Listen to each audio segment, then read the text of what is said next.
that's exactly my feeling. I've interviewed many times on our shows. There's just a little speed bump to take advantage of. And sometimes we don't like that because sometimes it's like, go ahead and break things because money will fix it, so we'll sort it out here. But especially for things where money can't fix or you're truly not improve, then the government wants to a step back, let's preserve things how they are. And it's just like, That's what's happening because this is just maintaining the status quo. There's still going to be a trial. There will be discovery. It's where it presses contention that they're protecting the open source ecosystem in general. This is often the case that commercial third parties take advantage of open source without returning credit back to the original open source. That was what is happening. it may also be, so one of the things, in the standard for preliminary injunction is generally status quo, like, what about balancing the harm to make them more of the change stuff now, or if we overchange and they're not going to have the problem. And then also likely to conviction of merits, and this decision does seem to telegraph that the judge found the website to be have a persuasive argument, but it isn't fully dispositive. This is not the end of the case. If they want to keep litigating it, the judge will get to a different point eventually. Things are water for now. But it does seem to, if he was really on board with the argument, he would think, yes, there's a harm, we need to stop that harm right now, and it doesn't sound like he was entertaining it just because there was some harm for me. I'll watch with interest. I think this will develop. It does really impact open source and open source communities. It's just a mess. Like, it's hard to, it's unfortunate. This is not who mom and daddy are fighting, and this is not good. No, nobody's a mommy here and nobody's a daddy here. We're just being fun. Sometimes you can look at a dispute and have more of a sense of who's who the bad guy is and this and the other thing. And even if you're not swayed by Millward's actions here, he's been a good guy in the space for a long time. So it would be unfortunate if this is not consistent with that.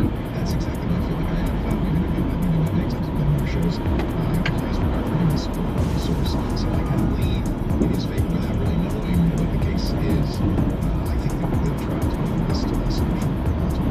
Let me talk about an interesting piece of the Arab Atlantic this week with Charlie Morrison, who I often quote on these shows because he's a very provocative and interesting thinker about technology. He, like me, admits that for years he thought crypto is really more of a problem than a solution to anything, with NFTs and DAOs, crypto being used particularly for ransomware payments. And of course, the ongoing consequence of generating this cryptocurrency. He says, I've read opaque white papers for Web3 startups and decentralized finance protocols, but I've never found a killer app. He says, maybe now at the presidential election we have found the killer app. This is the paragraph I'd love to get your comments on, Mike and Emily and Kathy.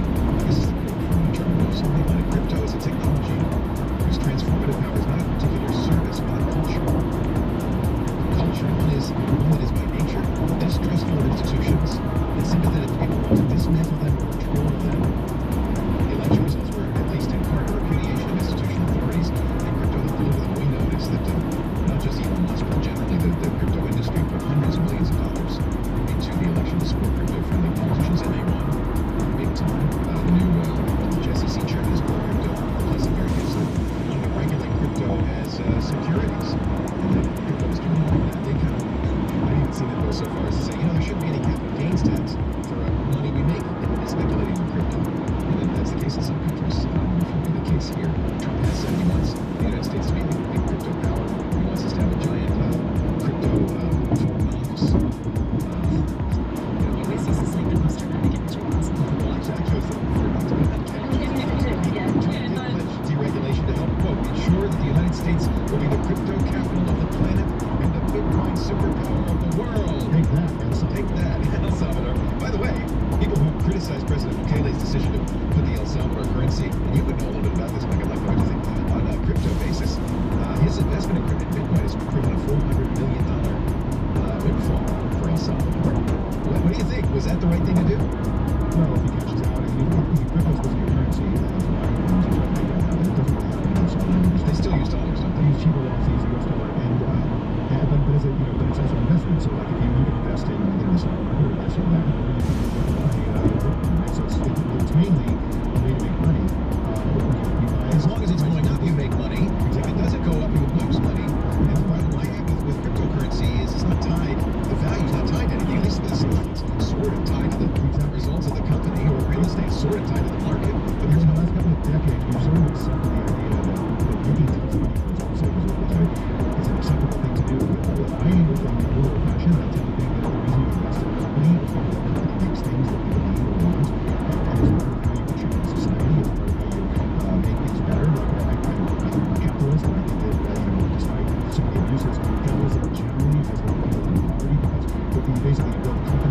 small business, all these things are positive. And here comes along a thing it's an investment just like that in terms of you buy what is the equivalent of stock and you sell what is the equivalent of stock. But no clothing has been made, no food has been produced or distributed, no benefit to humanity has happened at all. It's just the dude for making money. And I tend to sort of think that that's the point. Here's the problem. Those dudes who did make a lot of money then invested it in buying the best government money could buy. And the problem with our politics in this country is it's so based on money that they now have immense power. It's hard to, with that being said, to rain on that parade, but I think they're confusing speculation with investment. And I think to Mike's point, investment is something that, there's some value in doing it for the sake of what it is that you're going to get a return on your investment when something is going to get built with that investment, and so there's other reasons to do it. This is just sort of rent-seeking, and it's just rent-seeking based on how can I turn my $1 into $2. And there's reasons why we have regulation. We may not have enough regulation, but what they keep agitating for is no regulation. So we relearn why we have any regulation in the first place, because it just is. This is Elon says investing in a lot of tulips. Elon says delete the Consumer Finance Protection Board, the CFPB, because it's just getting in the way. It's just getting. Charlie talked to Molly White, who's been on our show. I love Molly White. She, of course, created the website Web3 is going just great, and covers the cryptocurrency industry. She said Bitcoin and to some degree the other crypto assets have this anti-government and anti-censorship ethos. She said, but the original crypto ideology was built around the notion that large financial institutions and the government shouldn't be part of this new paradigm, DeFi, decentralized finance. She says, but many crypto advocates have established a great deal of power through the wealth they've managed to accumulate using these assets. And over the time, there's been a shift from we don't want these institutions to have the power to we want the moon. And I have to kind of agree with her at this point. Emily, are you all in on Bitcoin? No, I did an experiment where I invested $1,000 in Bitcoin in 2021. Not Bitcoin specifically, but other coins, because I wanted to track the market and see how it went. And I picked coins that were more environmentally friendly and that enabled exactly. I wasn't greedy enough. And also enabled smart contracts, which I thought was the interesting part about Bitcoin or just crypto, because it's a technology. And what it could do is it could enable kind of like a digital handshake when you release funds. So maybe when you place the pizza order to Domino's, when the pizza is put in your hands, then the funds are automatically released digitally. So that's like a smart contract. And I was like, that could change the way that we work. That could add something to the country. So I invested in funds that enable that. And I don't think the promise of that has really come to fruition. And it's certainly not after the dialogue. But just because of the research I did for that, I got interested in maybe there is a specific technology component here that could be interesting in terms of the rich getting richer, which is what Donald Trump is really after. I think that narrative is going to live steam. I just say crap, I mean, the problem is right now there's a lot of people with a lot of money, and everyone's like face pressed up against the glass and wants that too. But There's a reason Las Vegas always shows ads for the winners, never shows ads for the losers, which far outnumber the winners. But this is all air. There's no there there. Is that also what people argue that like the beginning of the stocks market though? Maybe. But there would be some equity. Like in theory, you own a teeny bit of the company, and the Yeah, if company you bought owns shares in the something. British East India Company, you made money. It was a good investment because they were sending ships out and, people I think what's underappreciated or under-discussed is so that there's this ethos, this philosophy by advocates of cryptocurrencies, but there's not enough discussion because I read a lot about some cybersecurity and the ransomware world wouldn't be what it is today without absolutely. Internet Plus. It's great for money laundering. Remember in the early days of ransomware, they said, go down to 7-Eleven and buy some money cards and mail them to me. As soon as Bitcoin was in wide use, that transferred. It's way better for crime and criminals than it is for all the sort of ethical agenda that the crypto enthusiasts will spout. And so, I think on balance has been has helped families just influencing all the healthcare organizations and schools and other institutions that are important to society that have been ground to a halt because of ransomware that's enabled by Bitcoin. Like, surely that has to be factored in. And it's nice to have more regulation and more oversight, but there's a dark side to that. So the funny thing is for me, like as a civil libertarian, I kind of like that there's ways of having currency that may have some built-in privacy protections, but I take your point. Like, it is very easy and it's being exploited for that ease. But again, like all these people, it's just air, and the people who are already in crypto make more money when more people come into crypto because all the valuation is what the demand is. Like, there's still no inherent valuation to anything that's owned. So it's kind of a pyramid scheme because they need to get more and more people to come in. But I bet if more people are making money on crypto now, I think people would like it more. I think people just like what benefits them. Right now, corporations and people who commit crimes are making money on crypto, so they like it, and we're not making money on crypto, so we don't like it. What's losing money right now?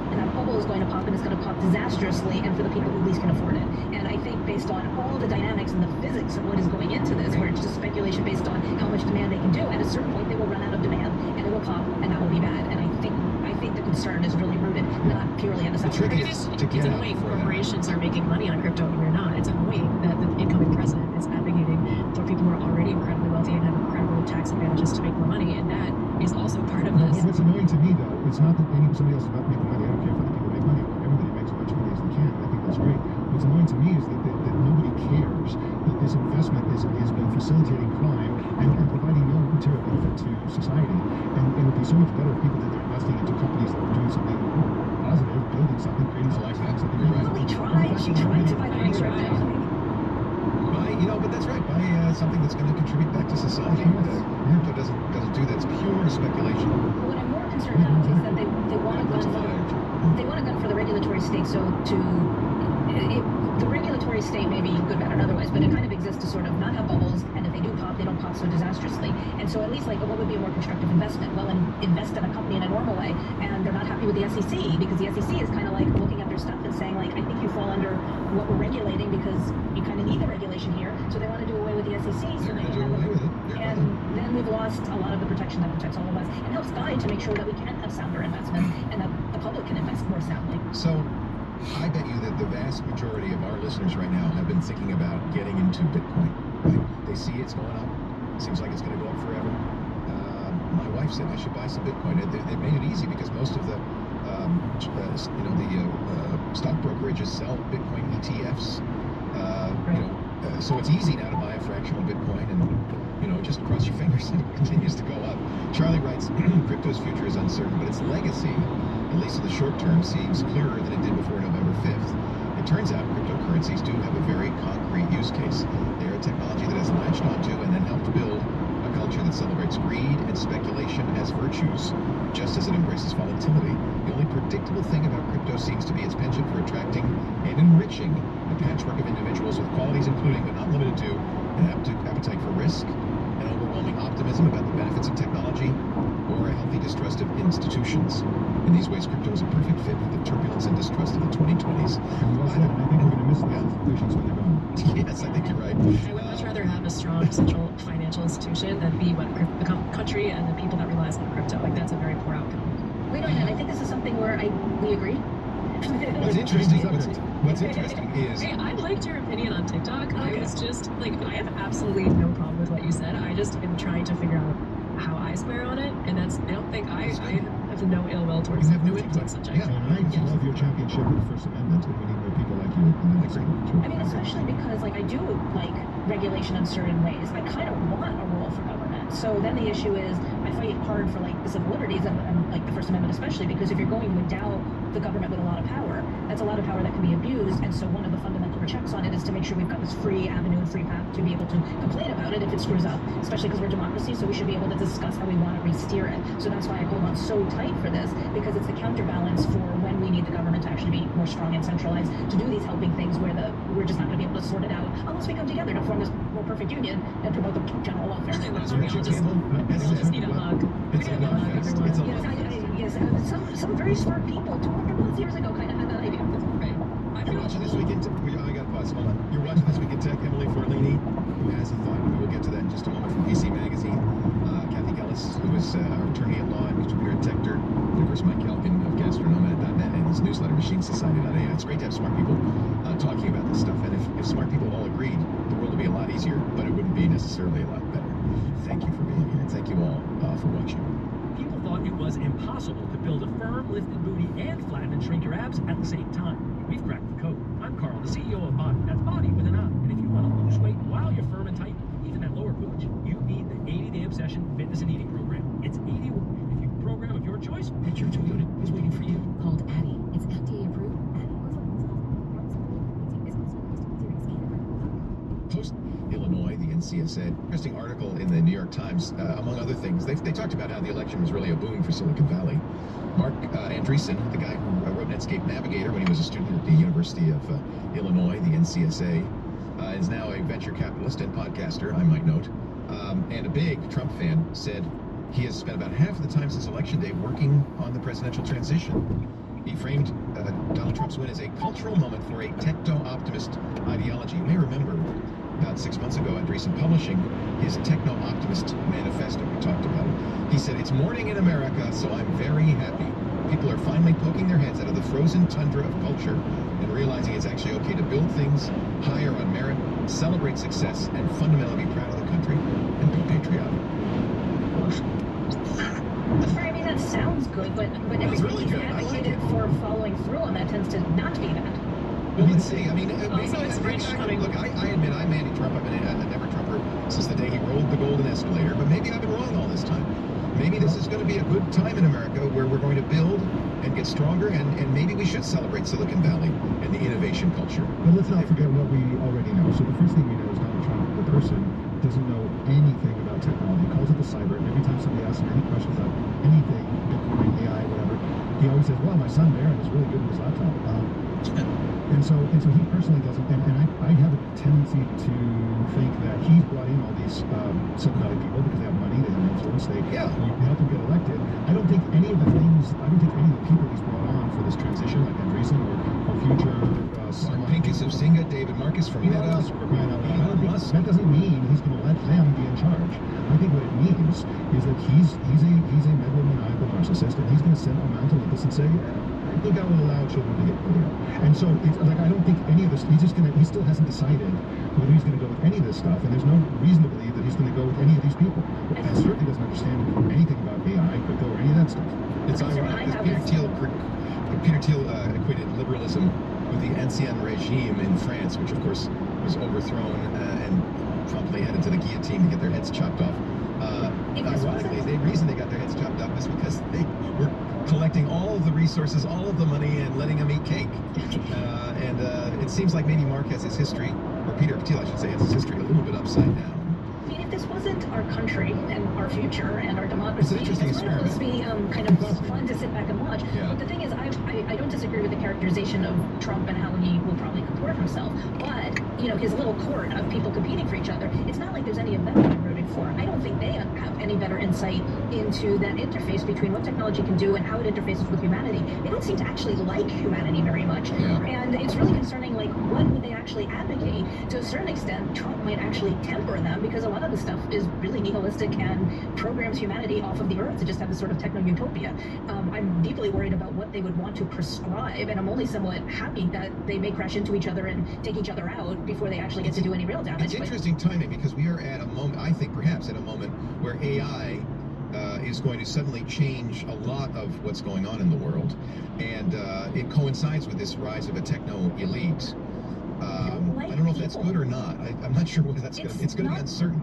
It's not good, because a lot of this, like, AI can do some really cool stuff, but we're not really applying, well, we are in some degree applying it to the cool things, but we're also applying it to a whole bunch of things that are like, this is really bad. It's like, they don't like people. They don't see the value in humanity. They think, like, the idea of valuing human creation. Doesn't either, to be honest with you. I think he's always looked down on people. I think it would be a really odd reaction to tour some of, like, the poorest neighborhoods in America, like people who are really, really struggling, and those terrible places that all these people never go to. I think it would be really odd to go through those places and come out of them and say AI is the answer, Right. or crypto is the answer. That would be a very strange reaction. So I think that a lot of That's a this good is point. such The a other distraction. thing is that they're mutually exclusive things. So there's a lot of talk about Trump ushering in an era of techno-utopian thinking, but at the same time, he wants to put these massive tariffs on other countries, and 10% tariff on China. China will retaliate. 60% tariff on 60% tariff on. It's very depending on the country, I think. I've been off one of the hook. I haven't seen the latest percentage yet. But the point is that there'll be retaliation that will seriously damage the technology sector, likely. If he This is so weird, because Elon Musk has obviously made a good portion of his money out of EVs, but Trump wants to eliminate the EV, and Elon supports this, eliminate the EV tax credit. It's not clear that any of these people really understand how anything works. They keep arriving at, ooh, we have a problem, but they're not understanding the problem. They're not understanding any of the expertise developed from people who've been studying the problem, and therefore they can't fix it. But they're all kind of busting in like Kool-Aid Man, like, I'm here, and I will provide the thing that everybody has been missing. And Elon is definitely Kool-Aid Man. yeah, I mean, the lack of humility is, smart people tend to be kind of humble about what they know. So when you're not seeing the humility, that's kind of like a giveaway that they really don't know what they're talking about, but they don't understand the problem, so therefore they can't fix it, which is why, ooh, just add AI seems compelling, because if you don't know anything about anything, making stuff up, why not? So, sounds good. I mean, I had some hope after the election, just a twinge of, I do think there's a lot of engagement, like deep engagement with issues in the U.S. and issues with politics, and so there is an underlying sense of like everyone just wants the right thing to happen. And I think that people seem to really want this country to succeed on both sides. So I mean, even though all of this is okay, I can't continue. I wish you did. By the way, Most this is hope from I've had in Elon's own weeks. ex. This is There from is some hope, though. I mean, Elon it's Musk's easy to get. baby. We just have to figure out like what is the better, and I do think there's just apparently everyone deep in their chest wants things to be better, and I think there's Of course, we all do. commonality. And nobody, I don't think anybody who voted with the intention of hurting the country. No. Everybody's doing what they think is the best for the country. But I wish more people knew how more stuff worked, because there's reasons. Like some things that we had leading up to everything was, okay, we could have done better. But some things existed for a reason. And to just sort of like, I've written before, and I have a TechTech post about it. It's Chesterson's rule of fences, where the idea if you go to a field and nothing is there, and you're like, why is this fence here? It's such a waste. And you take out the fence because you haven't seen the tiger hiding in the grass, and now the tiger is free to run around everywhere. And these people are pulling up fences that have been built for a reason, but because they don't know the reason, they're pulling it out. But okay, that's more the Musk and the Trumps and stuff. But a lot of people were like, well, that sounds good to me, because they didn't know they didn't know what fences were there. They didn't know why the fences were there. We had established some systems, and the systems were kind of working, or even to the extent they weren't working, you can't fix them necessarily by just chucking them out. The thing is, if you pull up the decades to fence build. and there's a tiger, it makes a lot of sense to give the tiger $1 million for his inauguration ball so that he'll like you and not eat you. And that's in fact what Silicon Valley seems to be doing. $1 million donations for the inaugural from Meta, from Amazon, from Sam Altman, Sundar Pichai, Sergey Brin, Tim Cook, and on and on and on. But there's the problem of what does it mean that you have to pay the tiger, and what does it mean when the tiger has planned to hurt other people who are not giving him $1 million? Well, it's just the self-interest era. That's how I see like all of this Trump stuff. It just these things used to happen behind closed doors, and now it's cool to pay people to get what you want. And I just think Such the American way. yes, now it's on full display. Now that's, to me, I've just seen it so much more in recent months and years. It's all about who's paying who's self-interested in what, and who's just open about it. And that's how the world works. I think that's really wrong. People thought it was impossible to build a firm, lifted booty, and flat and Toyota for the new me. Mike, it's time for a little pink pip. I didn't even know. AI stories. That's how fun this show was. You're watching This Week in Tech. Emily Forlaney. It's great to have you here. PC Magazine. You cover a whole lot of stuff on PC Magazine. What are you working on right now? Well, I write about EVs. I write about AI. What should I buy for my next EV? What do you think? I've advised a lot of people on this, and I really love doing that. It's so fun to put people in EVs. So if you want to seriously, I should tell you, about I have owned a Tesla, a Mini Cooper. These are all EVs. A Mustang Mach-E EV. I've owned a Chevy Bolt EV. I currently am on a BMW i5 EV. Okay. So I thought this I've wasn't a tried them all lucrative now. podcast. I I've thought tried we were them all. making money here. Should I get a Lucid? Should I get the Lucid Pure? Have you driven that yet? I don't think that's worth it, to be honest. It's expensive. It's an expensive car. It has 500 miles. I've got a Chevy Equinox. I'm seeing that looks like a pretty Yeah, it's a nice. pretty good one. I tested that one a couple weeks ago. Yeah. Well, okay. What should I get? My goodness, you've tried everything. I don't know. You've done all the greatest hits. You know, I love them all, to be honest with you. Each of them have their own. But once you, and this is, by the way, this seems to be held out by statistics. Once you've bought an EV and driven an EV, you very rarely go back to it, I guess. Yeah, they're great. I mean, I like Really the Porsche fun. Taycan. That's Oh, thank you. Just tell my wife that, would you? I will. I think that's Leo needs a definitely Taycan. the sexiest and coolest EV. It is pretty cool. Range ain't great, but you know, it's still, who cares? Also with us, Mike Elgin, who is in Oaxaca, but you're not going to be there long. Where are you going next? We're going to El Salvador on January 1st, and in the interim, I'm going to Bring your Bitcoins. Yes. But I'm drinking some nice mezcal. I'm actually drinking Gastronomad brand mezcal. I have a bottle of that. Yes, you do. Oh, You it's still so have it? good. You haven't finished it? You know, mezcal, I know it's. Yeah. I don't really drink, Mike, so I know you don't. I have to work my way up to mezcal. Let's put it Anyway, it's lovely. No, we don't sell this, by the way. This isn't an ad. You can really give this to it. That's why I'm keeping it. I'm not going to buy it. I'm going to save it. It's like my beanie babies. It's going to be my retirement. But whenever I come on to it, you always let me talk about Gastronomad and also my son's startup. Hello, Chatterbox. Let's Because it's the holidays. Yes. I'd like to say that both of these things are great gifts. If you want to be a hero to your significant other, Gastronomad, and if you have anybody who's 8 years old and up and wants a totally secure AI device, I would recommend Chatterbox. And I talked to Kevin before the show, and he said that if anybody places an order before the 18th, he can fulfill it by Christmas. So. Oh my God! So you can buy now and have it by Christmas. What a gift this would be for a smart, I'd say 5th grader to 8th grader, something like that. Even an adult. So many people including on this show, complain about surveillance capitalism, Right. exemplified perfectly by Amazon and its Echo device, just harvesting information. They have an Echo device for kids that's very inexpensive because they want to monetize that kid to the end of time. Jeez. Whereas the chatterbox is the only, it's so private, it's the only smart speaker allowed in schools, and it's super private for any adult who wants to have access to AI, who wants to tinker with it, with building their own system. It references Wolfram Alpha, ChatGPT, etc., but it's totally private when all users are completely anonymous on the system and cannot be tracked. So for a gift, I think this is perfect. I agree. It's cool. I agree. It's very cool. HelloChatterbox.com for your Chatterbox. And a little mezcal to go along with it. Right. Kathy Gellis, I don't think I'm speaking out of school because you've written about it on Tech Dirt. You recently had a little health scare. Yeah. For people who've seen me over the year, in the beginning of March, I got diagnosed with cancer. And so I've been dealing with that. And I wrote about it because I realized I wanted to get something out of it. Like, what a stupid waste. There needs to be, there got to be something to make Cancer, lemonade all out I of got was these. this lousy T-shirt. I Yeah, agree exactly. with that. And so I wanted to write about it partly because I wanted value. And so I wrote about it in a couple contexts. One is that around the time that I was diagnosed, Princess Kate had also announced that she'd had her cancer. And not that I'm enamored with the British royalty or whatever follow that, it was really helpful because at that moment when I'm sort of like just drowning in the reality of it, but I need to tell people, and this is a really hard conversation to have because I have to get my own head around it, and I'm going to traumatize the people who care about me by telling them. It was just really nice to be able to start the argument with, I'm a lawyer, everything's an argument. It was really good to start the conversation with.